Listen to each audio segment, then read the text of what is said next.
Hello and welcome to the Legal Edition. I'm your host, Attorney Mary Kay Elloian.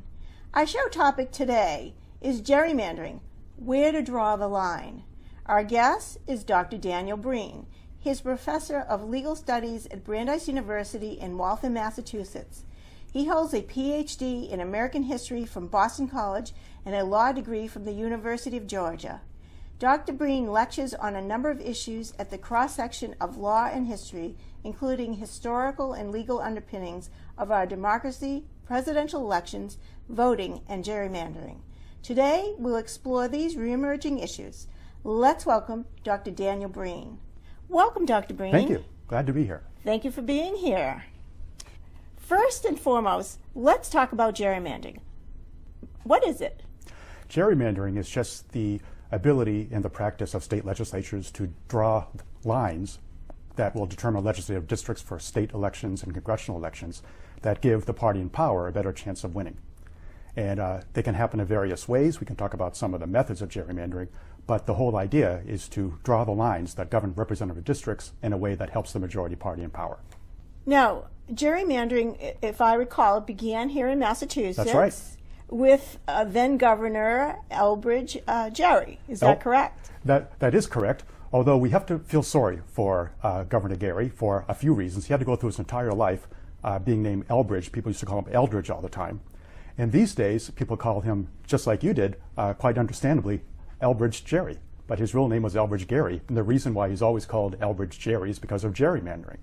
So what happened to him that will forever make sure his place in history is governed by this act rather than everything else he did, was he won election as governor of Massachusetts in 1812, and the party in power, the Republicans, his party, decided they wanted to stay in power. So what they did was they began to draw district lines in a very unprecedented way in Massachusetts politics that made sure that a predominantly Federalist district in Essex County would turn out to be a very likely Republican district. Thus, raising the possibility that they would actually keep the legislature in the next elections in 1813.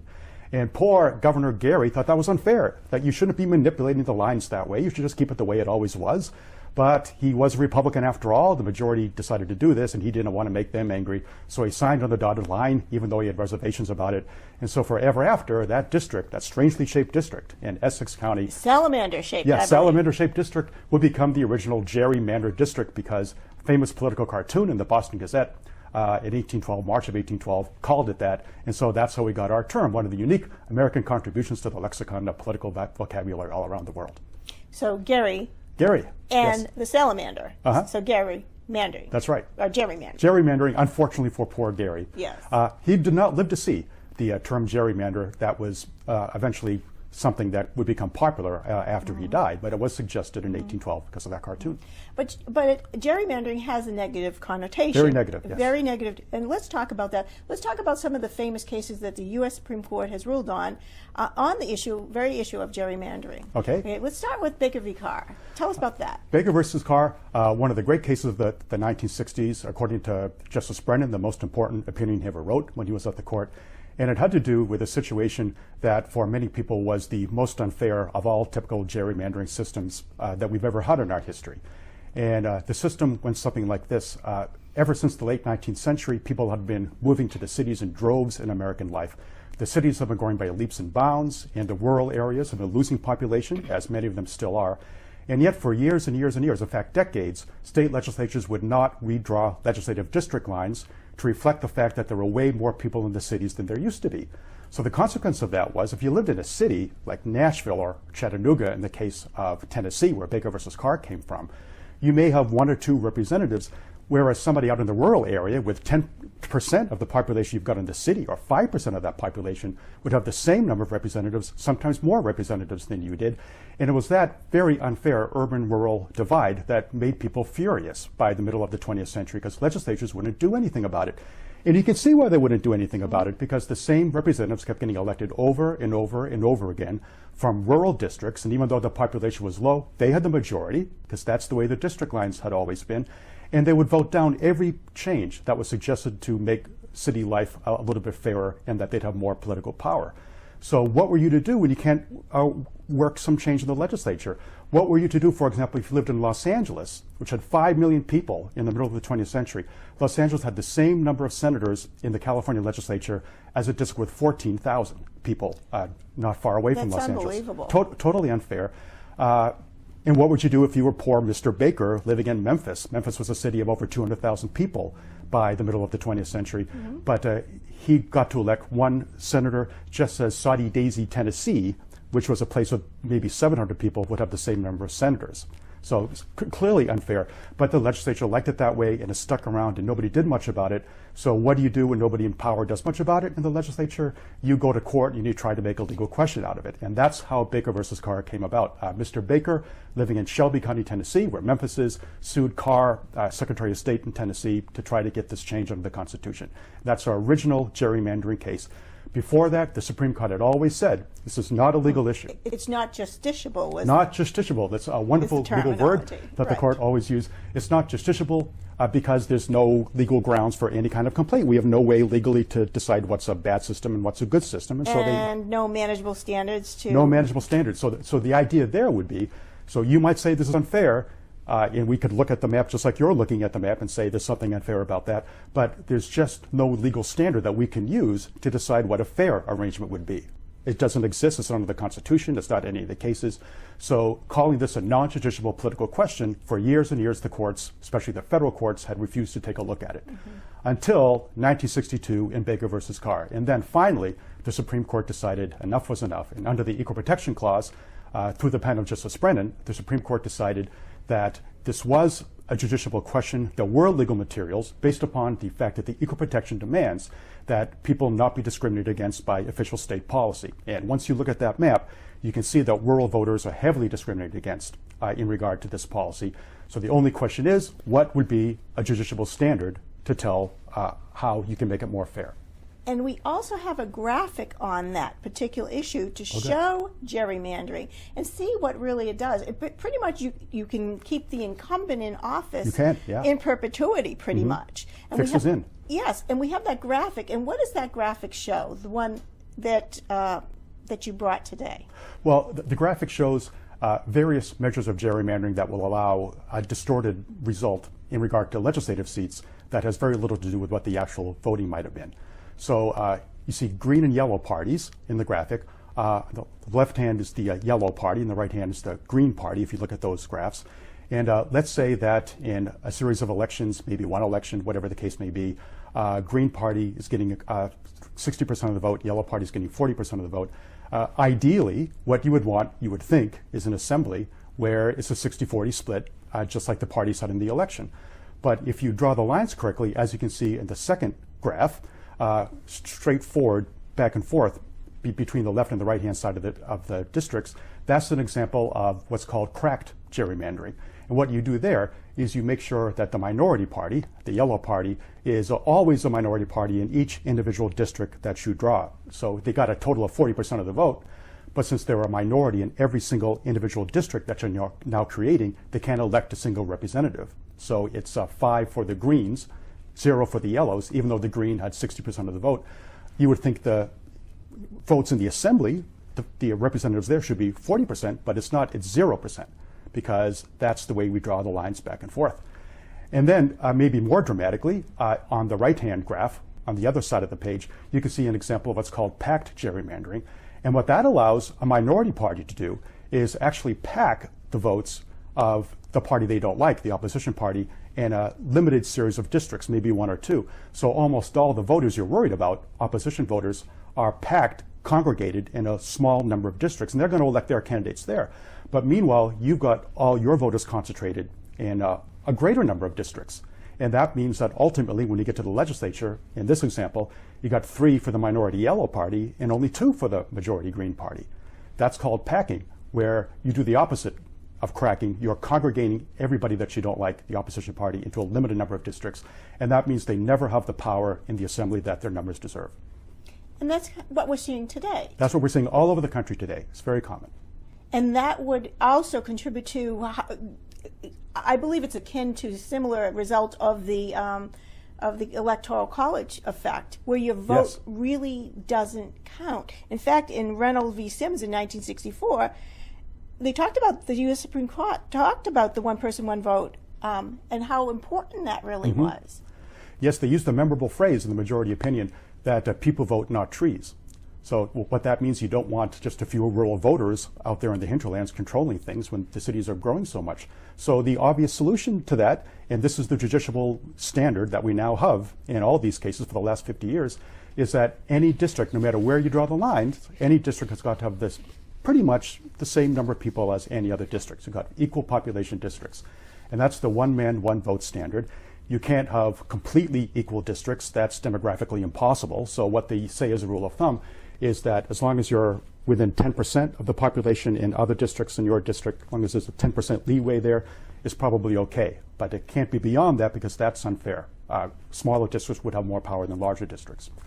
Now, let's fast forward to today. I mean, of course, there was the Shaw v. Reno case. If you want to give a little bit of synopsis on that. So far, we only got, I would say, 2.5 rules. We can get to the half rule in a minute. But the first rule, what we just said, is all districts, state legislature, congressional districts, what have you in our system, have got to have about equal amount population. That's Reynolds versus Sims.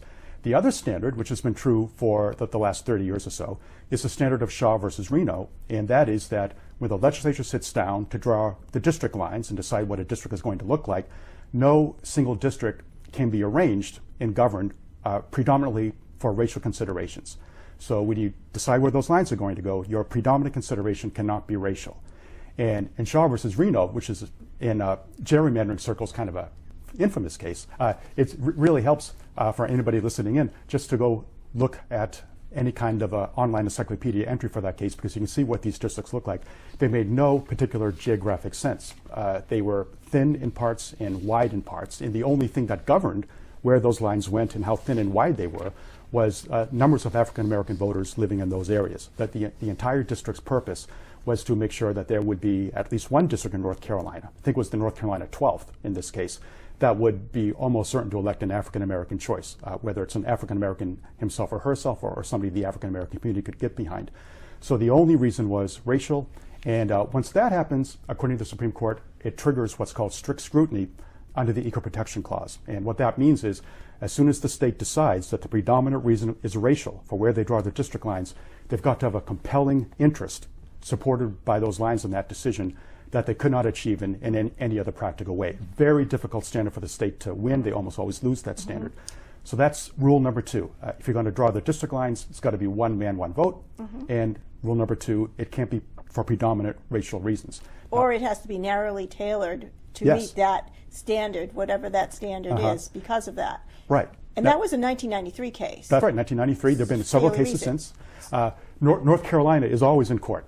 There are 2 of these districts that are predominantly African American. It's the 1st and the 12th. They all look very strange, and they're always back in court. Justice Kagan, in the latest case, 2017, had fun with this. It's the 5th time we've seen this district. When are they going to get this right? But the only way you justify that, if it's for predominant racial reasons, is if there's no other way to observe the Voting Rights Act. Sometimes that's true, but very often it's not.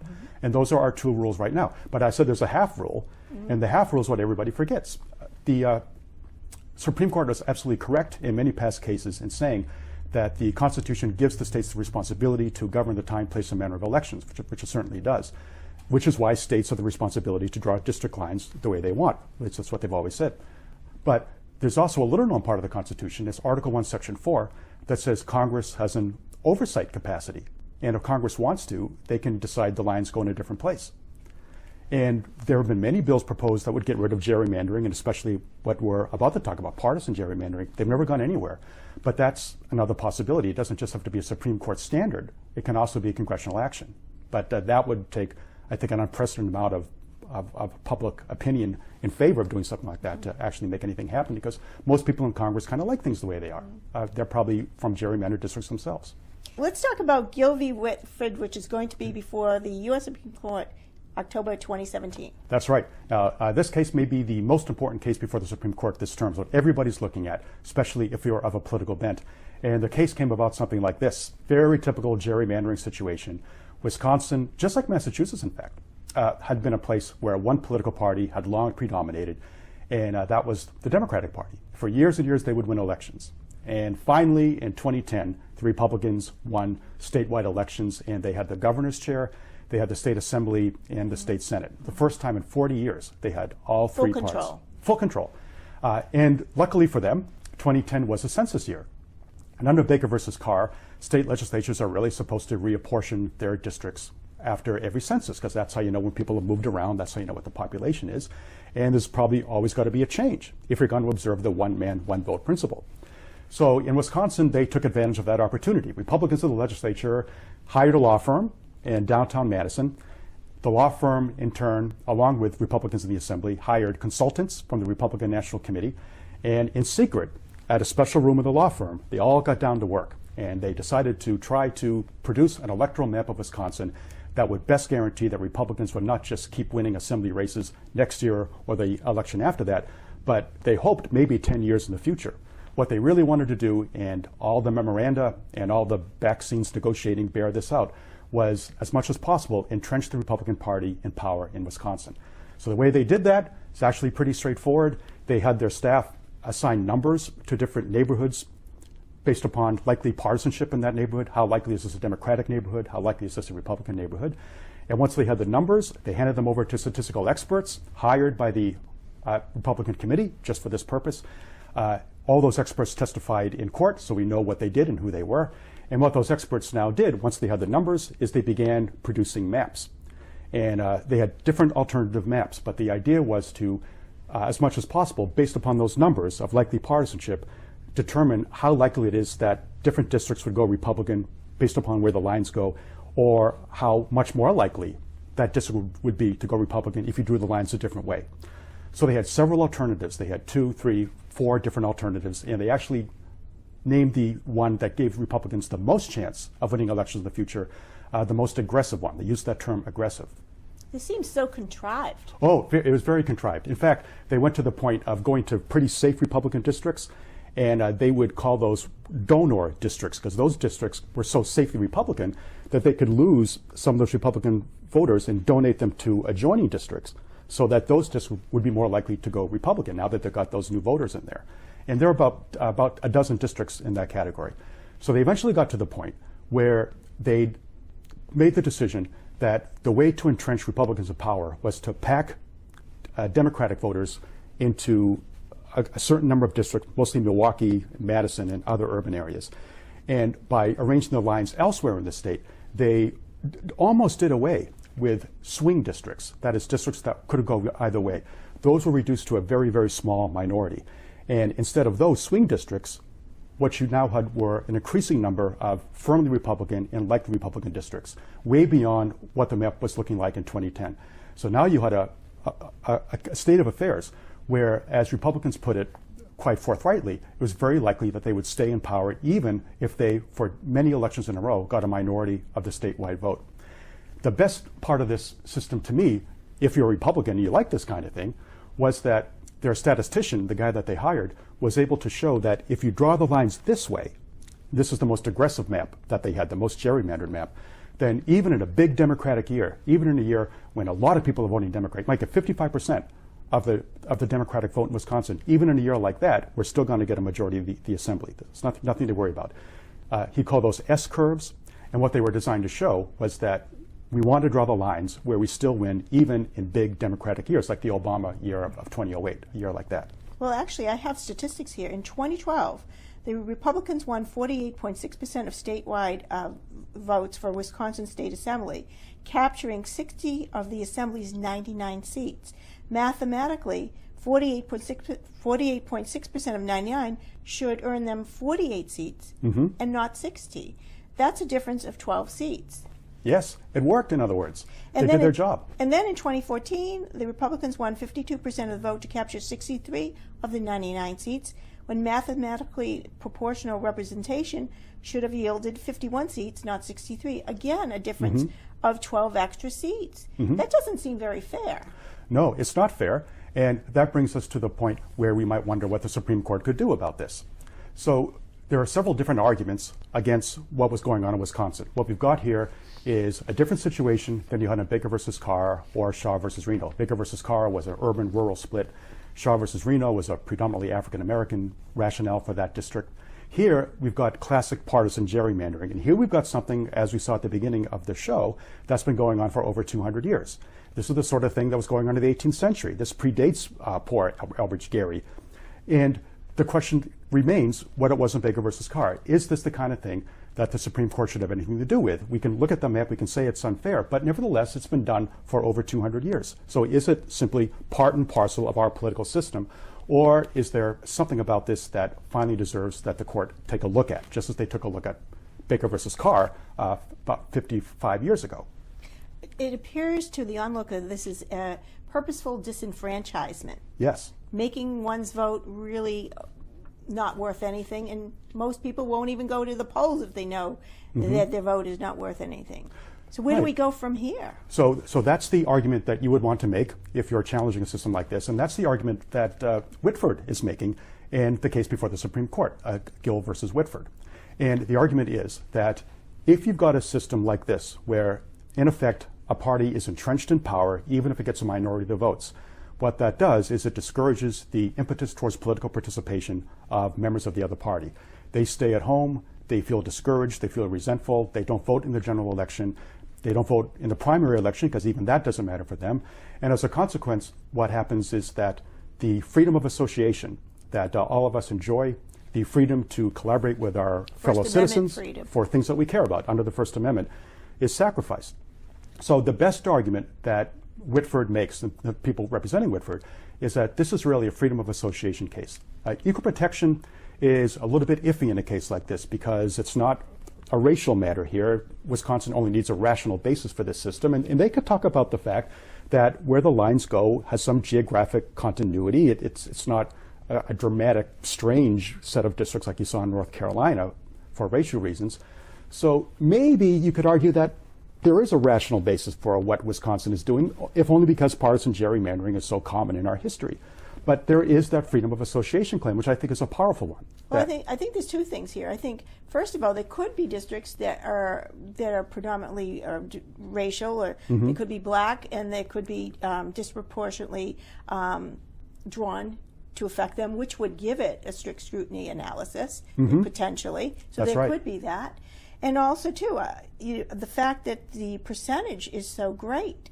I know there were some statistics that I believe it was someone over at University of Chicago, Stephanopoulos, did on percentage of allowable. I think it's over 7%. Do you want to talk about that issue?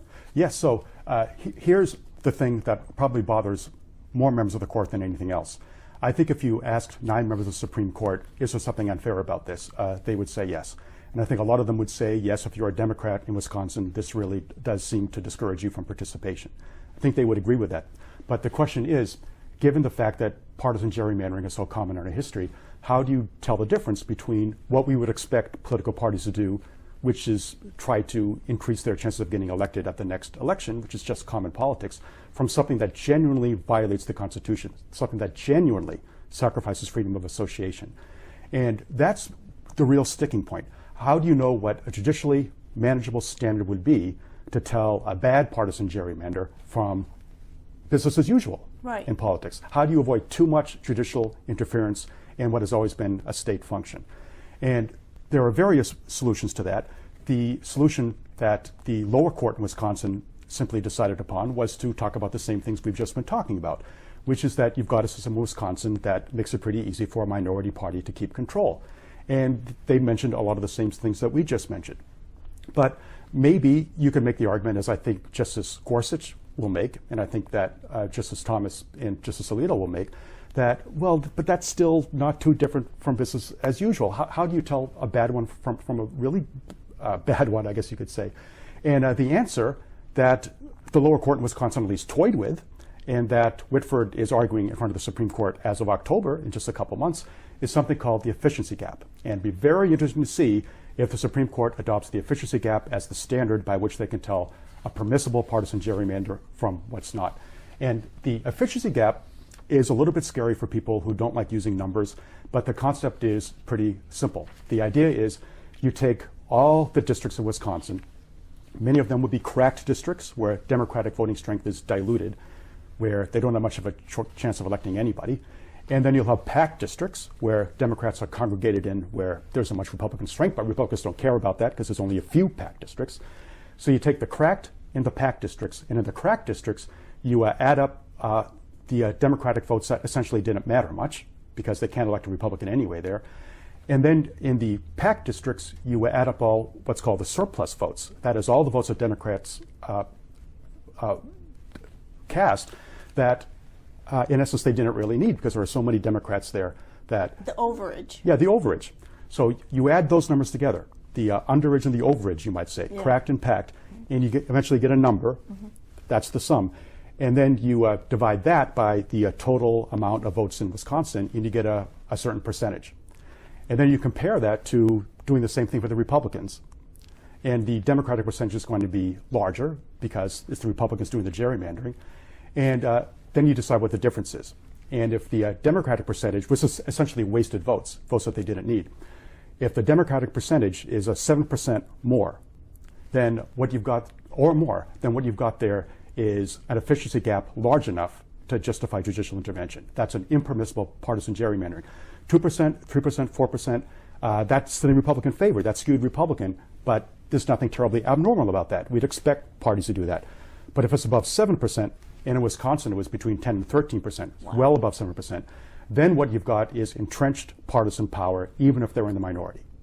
Not just for one election, but maybe for 5 elections, maybe for 10 years, maybe beyond that. And that is a situation that may be dire enough for democratic politics to persuade the Supreme Court that now that we have that standard, a mathematical standard, that tells us that justifies. There is a judicially manageable now we know. standard. Now we know what we're looking for, and it's not subjective. You just do the math, and if it's above 7%, that's impermissible. We send it back to the drawing board. You draw the district so it's below 7%, and there's something compelling about that. One man, one vote, which is Baker versus Carr. That was simple, mathematical. We can all do that, and it makes sense. And maybe this is like that too. So the whole ball game in Gill versus Whitford is going to be to persuade the court that that efficiency gap is a judicially manageable standard. Now, they may simply go with the district court and decide, well, the evidence is in front of us anyway. We don't need the efficiency gap. We know that a minority elects majority of the assembly in Wisconsin. That's all we need. But I kind of think that's a little bit loose for the current Supreme Court. I think they might like that mathematical idea. And that could be the sort of thing that will bring Justice Kennedy around, and he's the only vote that matters. So what we've got on the court here are the 4 conservatives who are very likely to overturn what the Wisconsin judge did and calling that an impermissible partisan gerrymander. We've got the 4 progressives who have long been saying we need to do something about partisan gerrymandering. And we've got Kennedy in the middle. And we don't know where he's going to go. We don't know where he's leaning. It's very difficult to say. But it might be that such a firm, judicially manageable standard might be enough to persuade him. And didn't he once say to Justice Kennedy, talk about fairness? Talk about fairness, yeah. Yes. Talk about fairness. And the reason I believe that's an important point is Justice Kennedy is a justice who really believes in fairness. He wrote the majority opinion in Lawrence versus Texas. He wrote the Obergefell opinion, which gave us the right to same-sex marriage on the basis of the unfairness of awarding certain rights to different sorts of people and depriving others of those same rights. Maybe this is another point where he can emerge as the most important justice on the court and essentially change political history by giving us a reason to hope that partisan gerrymandering would actually be in trouble. Just as a footnote, there's a Simon Jackson who is a political scientist at Stanford, and he found that 1/3 of all redistricting plans in 41 states over a 43-year period failed the 7% standard. So yeah, now think about the consequence of that. If you've got all these gerrymandered districts that are dramatically gerrymandered, then what are you to do, for example, if you're a Democrat in a Republican gerrymandered district? We've already mentioned that maybe you don't participate because there's no point. But maybe it's even more important to ask, what do you do if you're a Republican? Now, you know the district is yours. That's a safe district. If it's gerrymandered, if it's a nice cracked district for you, let's say. So the general election is not going to matter. You know you're going to win against any Democrat foolish enough to be nominated for an election they're probably not going to win. So all the action is in the primary. We know about primary elections. That's when the radical voters come out. That's when people on the far sides of the spectrum come out to vote. And that's where you're very likely to get perhaps a rather radical candidate elected, because not a whole lot of people vote in those primaries, just the true believers do. So we get people in Congress who are at the radical side of the spectrum, and they don't want to compromise. They don't think it's in their interest to compromise with the other side. They don't want to face a primary challenger even more to the right. So what they do is they stall and they ask for things they know they're going to get, that they're not going to get. And we get a divisive kind of politics in which a lot of people have begun to stop taking an interest because there's so very little that they can identify with going on. We're used to in our own lives compromising and trying to see the other person's point of view. But if we're in a gerrymandered district, why would you want to do that? You want to stay and be an ideological true believer. Right. Well, one of the questions I have is, would we have had a Republican victory for the last presidential race had these districts across the United States been drawn fairly? I guess that's the million-dollar question. Yes, and the million-dollar answer in regard to Republican state houses is you wouldn't have had such substantial Republican majorities, and there would have been states where you might have had even slim Democratic majorities. It wouldn't have been anything like what we have now, where I think over 30 state houses are controlled by Republicans. You wouldn't have had that situation. What you might do to try to avoid that, even if Gill versus Whitford comes out to uphold partisan gerrymanders, is what California does and what Iowa does in a very strange, esoteric way. What is that? And that is, instead of having the state legislatures draw the lines, where you get the kinds of effects we've just talked about, why not have independent commissions draw the lines? So you could have a commission with 5 Republicans, 5 Democrats, and 2 or 3 independents. It's not hard to find independents anymore. A lot of people are independents these days. Why not have the commission draw the lines? And the way they would draw the lines would not have to do with partisanship, based upon the kind of numbers the Wisconsin legislature had. You could use these statistics, right? The 7%. Well, you could do that. You could use the statistics. You could say, we've got to make sure this. Efficiency gap. They could do it that way. Or they could just say, we're going to respect county and city lines. We're going to draw districts that make geographic sense. We're not even going to worry about the partisan makeup. Some of them do it that way, but they could take those numbers into account too.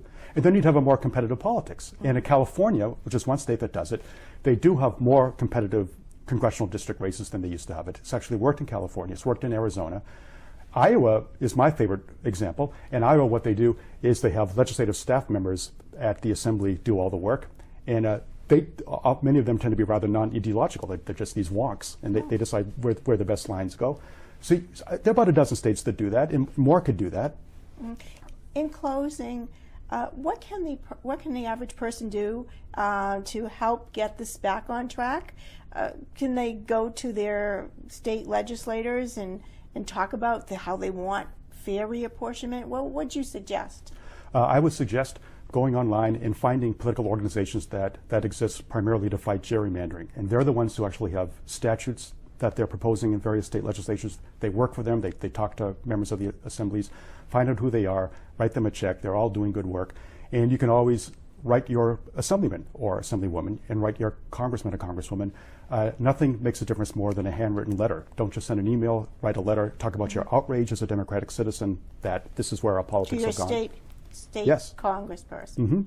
And you'd be surprised how that might make a difference if enough people do it. What we'd like to see more of is a simmering outrage over this. And it's the kind of thing that ought to produce outrage, because what it means is that people are essentially deprived of a meaningful voice. And there's nothing that causes more resentment than that, and the time has come to do something about it. And our country is certainly divided. Very divided, and this is one of the reasons. Yes. Well, thank you so much for enlightening us. You're welcome. This is a very topical issue, and hopefully we'll get some good feedback from the U.S. Supreme Court. Let's hope so. I want to thank our guest, Dr. Daniel Breen, for sharing his insights and opinions on gerrymandering, the law, and the history of elections. I also want to thank you, our viewers, for tuning in. For more information on today's topic and our guests, please visit The Legal Edition online at thelegaledition.com. And as always, this information is for general educational purposes only. It is not to be relied upon or construed as legal, business, or policy advice. And please consult a qualified practitioner as to your legal, business, or policy needs. And don't forget, follow us online, find us on YouTube, Twitter, and Facebook.